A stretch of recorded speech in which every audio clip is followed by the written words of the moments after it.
Troque as críticas e os julgamentos e passe a influenciar ambientes através do amor. Olá, seja bem-vindo ao nosso devocional Combustível Diário. E o tema do devocional de hoje é um legado de amor. Um pouco antes da festa da Páscoa, sabendo Jesus que havia chegado o tempo em que deixaria este mundo e iria para o Pai, tendo amado os seus que estavam no mundo, amou-os até o fim. João 13:1. O principal foco do ministério de Jesus foi o amor incondicional. Durante seu tempo aqui na Terra, ele quebrou barreiras sociais e culturais e expressou esse amor de diversas maneiras, nos ensinando lições muito valiosas. Em um contexto onde os judeus evitavam os samaritanos, Jesus foi a Samaria e amou aquele povo.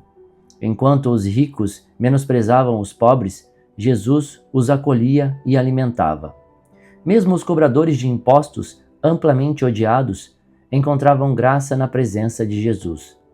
Em meio ao julgamento dos fariseus, ele perdoava, ensinava e acolhia os necessitados. Enquanto a sociedade buscava condenar, Jesus estendia amor e perdão.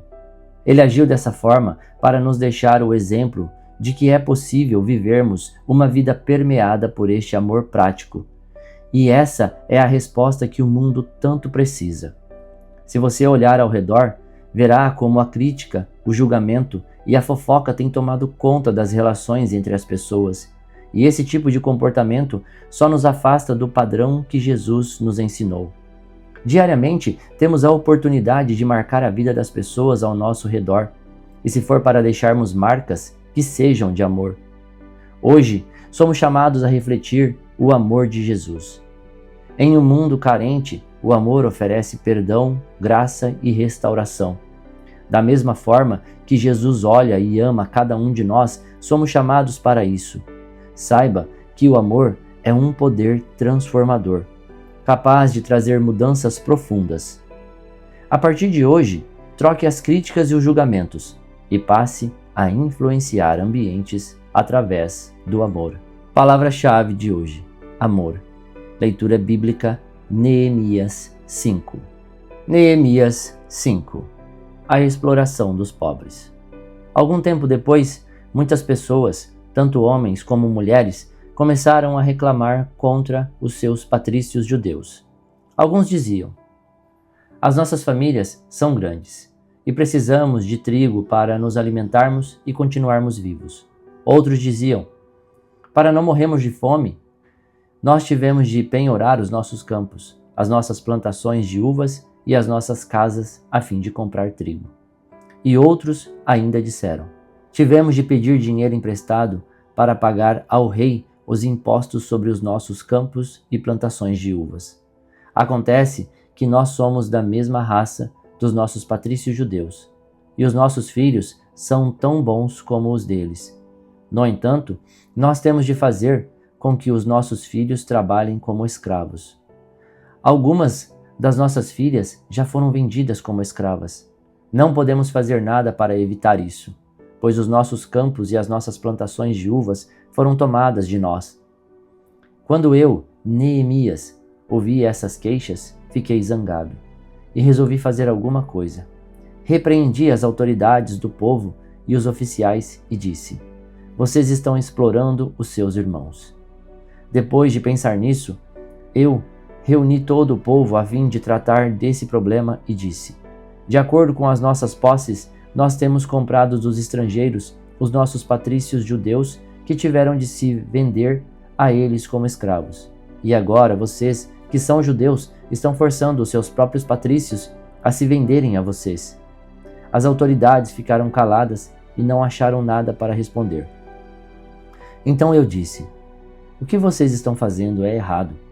Vocês deveriam temer a Deus e fazer o que é direito, em vez de dar aos nossos inimigos, os não-judeus, razão para caçoar de nós.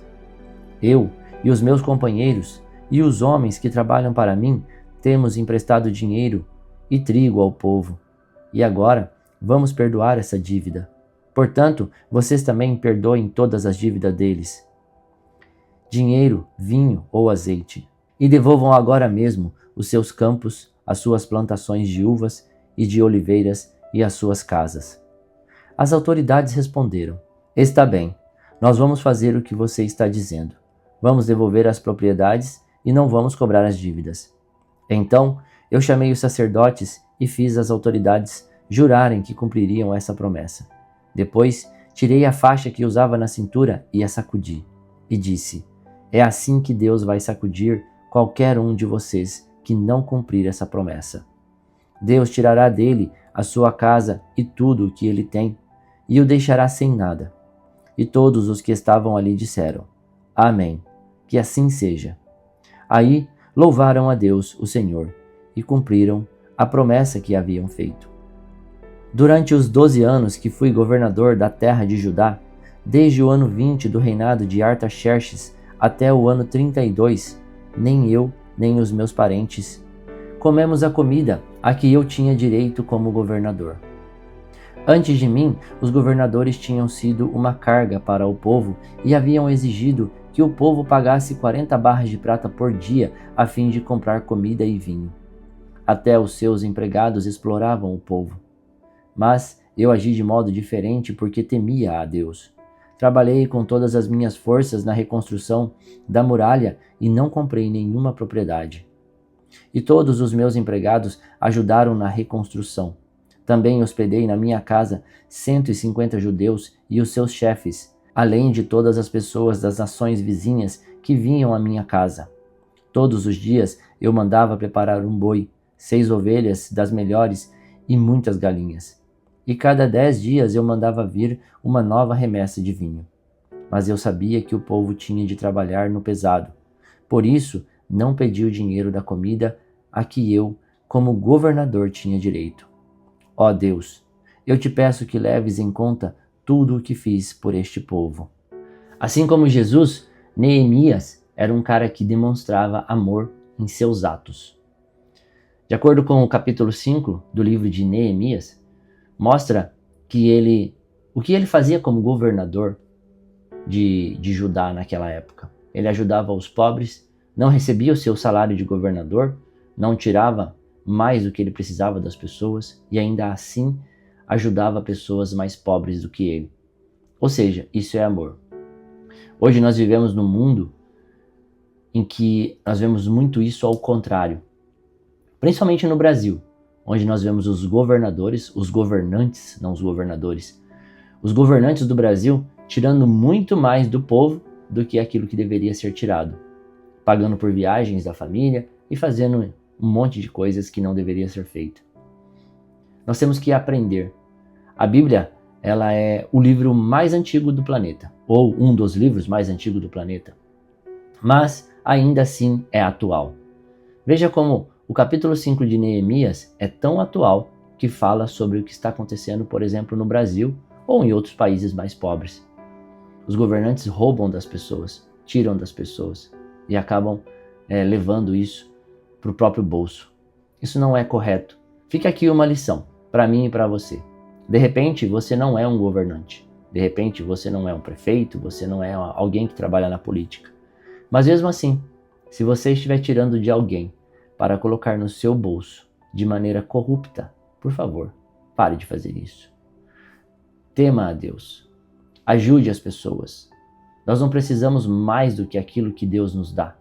Deus nos dá tudo em abundância e nós não precisamos tirar do outro para que isso venha para nós.